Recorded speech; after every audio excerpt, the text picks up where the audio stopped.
तो आज हम चर्चा करेंगे कि साधारण नमक से जो कच्चे माल के रूप में प्रयुक्त होता है उससे कौन कौन से अन्य रासायनिक पदार्थ बनाए जा सकते हैं। तो सबसे पहले उसमें हम बात करेंगे सोडियम हाइड्रॉक्साइड की, NaOH, sodium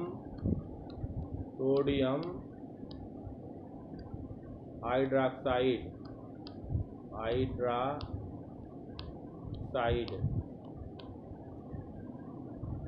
sodium hydroxide NaOH की। और NaOH कैसे प्राप्त होता है? इसमें जब हम साधारण नमक के जली विलयन में विद्युत धारा प्रवाहित करते हैं तो यह सोडियम हाइड्रॉक्साइड में वियोजित हो करके विद्युत कुएं से वियोजित होकर के सोडियम हाइड्रॉक्साइड के रूप में प्राप्त होता है। तो इसको हम इस तरीके से लिख सकते हैं कि 2NaCl, और यह एक्वस है। एक्वस मतलब है AQ मतलब जलीय अवस्था में, यानी जल में विलीन होगा, घुला होगा, प्लस 2H2O पानी ही है, जानते हैं। और इसमें जब विद्युत धारा प्रवाहित करते हैं तो बनता है 2NaOH sodium hydroxide plus Cl2 और प्लस H2, ये क्लोरीन गैस और हाइड्रोजन गैस प्राप्त होती है। अब इस क्रिया को हम क्लोर क्षार प्रक्रिया कहते हैं। यहाँ पर लिख रहा हूँ क्लोर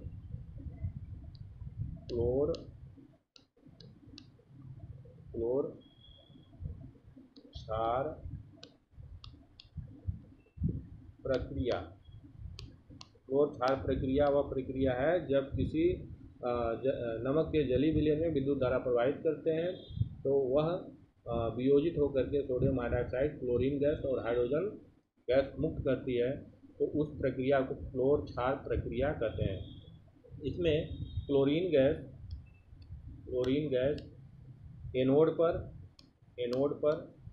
एनोड जानते हैं, एनोड पर मुक्त होती है। एनोड मतलब जब किसी विद्युत सेल में दो इलेक्ट्रोड लेते हैं, एक एनोड जिस पर ऋण आवेश होता है, एक कैथोड जिस पर धन आवेश होता है, उसको कैथोड कहते हैं, CaTHODE।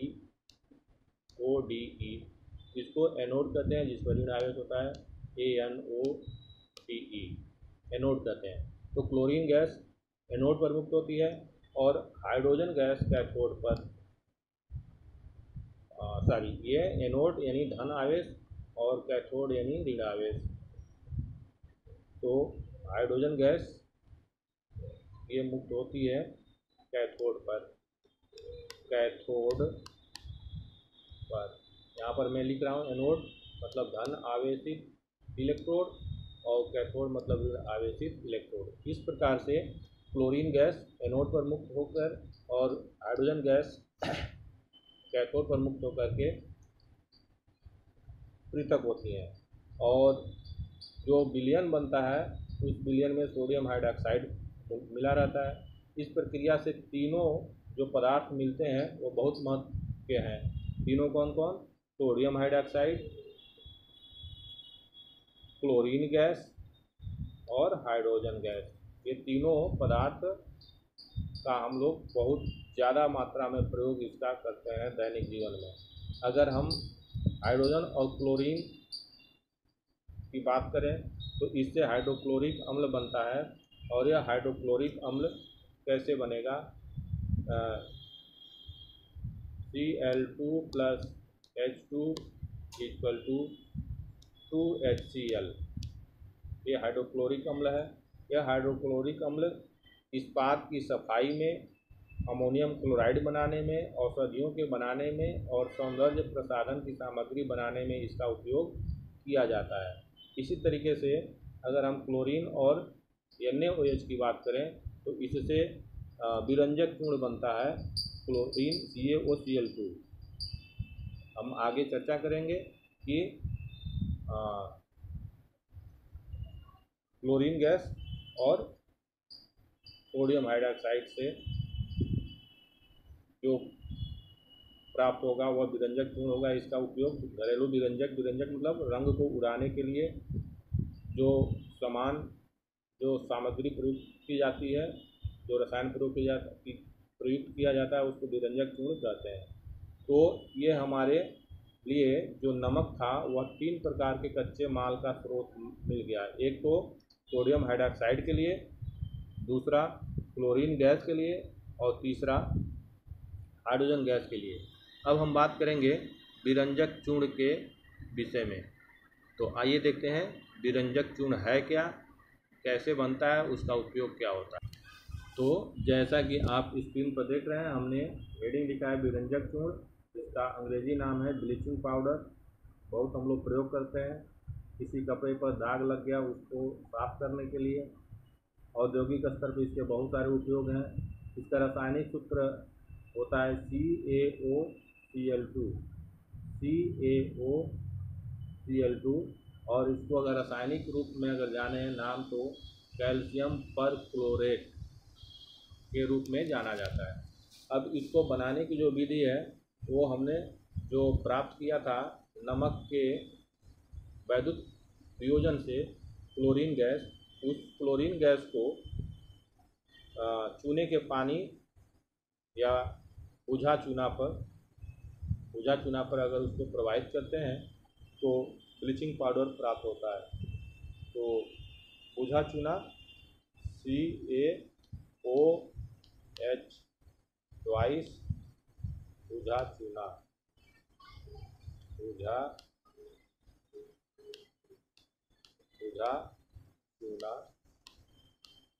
और इस पर क्लोरीन गैस प्रवाहित की जाती है तो CaOCl2 और पानी प्राप्त होता है, जल। तो इस तरीके से ब्लीचिंग पाउडर का निर्माण होता है। बहुत महत्वपूर्ण है। परीक्षा के दृष्टिकोण से मैं स्टार बना दे रहा हूँ। इसको आप लोग बहुत ध्यान से इसको सावधानी से अध्ययन करेंगे। अब इसका उपयोग हम लोग दैनिक जीवन में कई जगह करते हैं, जैसे वस्त्र उपयोग में लिख रहा हूँ उपयोग वस्त्र उद्योग में रासायनिक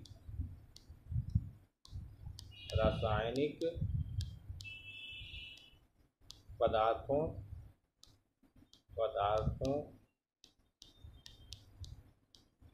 को बनाने में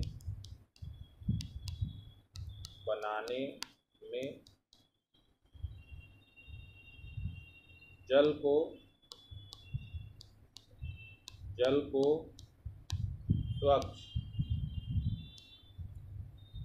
स्वच्छ बनाने में कीटाणुनाशक के रूप में कीटाणुनाशक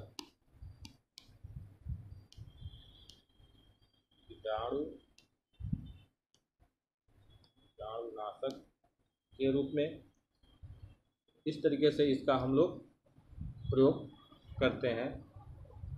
पुराने तैल चित्रों या पुराने जो पेंटिंग्स हैं उनको साफ करने में इस ब्लीचिंग पाउडर का उपयोग किया जाता है।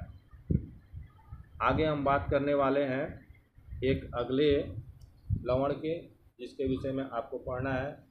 वह है बेकिंग सोडा, अर्थात खाने वाला सोडा या मीठा सोडा।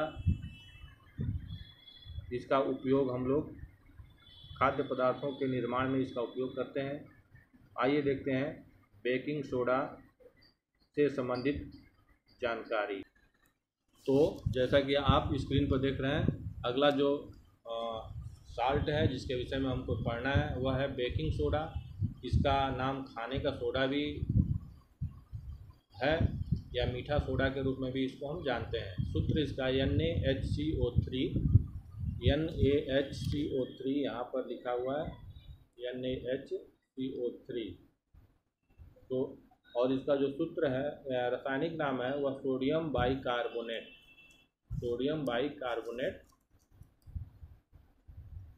को बेकिंग सोडा के रूप में जानते हैं। इसका उपयोग आम तौर से हम लोग अपने खाद्य सामग्री बनाने में प्रयोग करते हैं, जैसे पकौड़ा बनाने में या पूड़ी बनाने में। उसको ज़्यादा खस्ता बनाने के लिए इससे बेकिंग सोडा का उपयोग किया जाता है। बेकिंग का मतलब है, बेक मतलब सेंकना, रोटी सेंकना, और उसी से इसका नाम बना हुआ है बेकिंग सोडा। इसका जो उत्पादन है वह सोडियम क्लोराइड और सोडियम क्लोराइड के जलीय लवण में कार्बन डाइऑक्साइड गैस प्रवाहित करके बनाया जाता है। तो इसको हम इस तरीके से लिख रहे हैं, सोडियम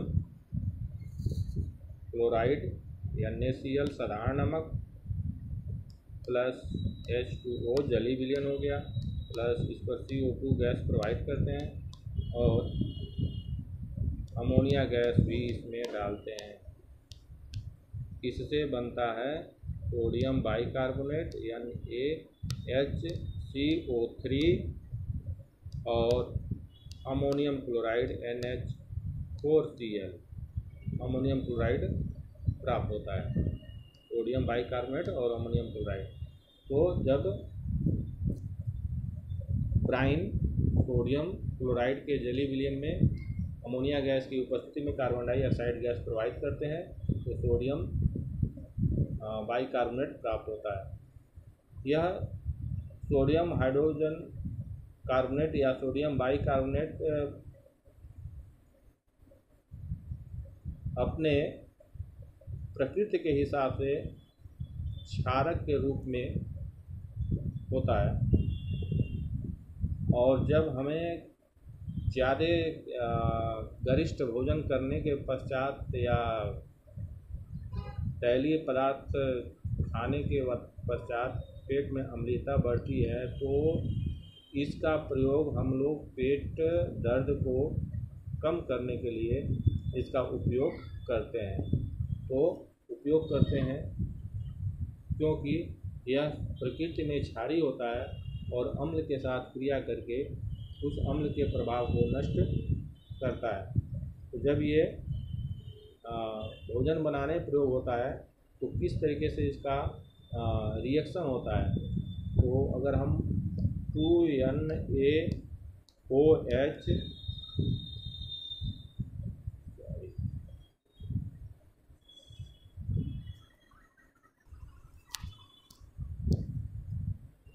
2NaHCO3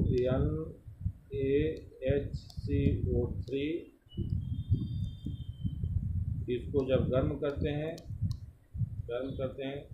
तो सोडियम कार्बोनेट बनता है प्लस CO2 गैस बनती है और पानी बनता है। यही कार्बन डाइऑक्साइड गैस जो एग्जिस्ट होता है, निकलता है, तो खाद्य पदार्थ ज़्यादा खस्ता होता है या वह बहुत खूबसूरती के साथ वह फूलता है। तो इस प्रकार सोडियम बाइकार्बोनेट का प्रयोग हम लोग खाद्य सामग्री बनाने में करते हैं। इसका उपयोग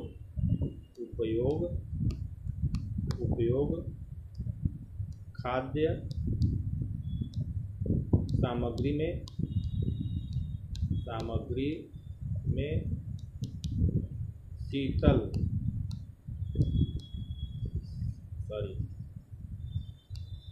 खाद्य सामग्री में और टार्टरिक अम्ल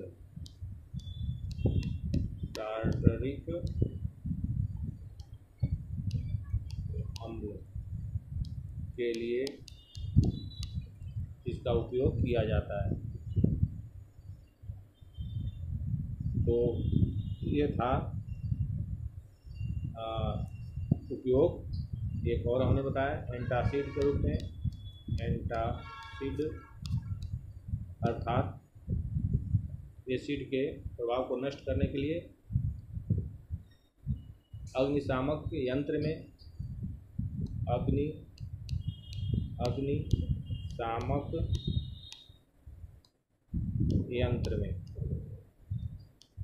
यंत्र में आग बुझाने के लिए इसका उपयोग किया जाता है, क्योंकि कार्बन डाइऑक्साइड गैस इवाल्व होती है, जो आग को बुझाने के लिए सहायक होता है। तो आज के इस सेशन में बस इतना ही। कल हम अगले साल्ट के विषय में अध्ययन करेंगे। तब तक के लिए इसका बखूबी अध्ययन करिए। APIC क्लासेस के चैनल को लाइक करिए, सब्सक्राइब करिए और अपने दोस्तों के साथ, मित्रों के साथ शेयर करिए। कोई सुझाव हो तो कमेंट बॉक्स में लिखिए। तब तक के लिए धन्यवाद।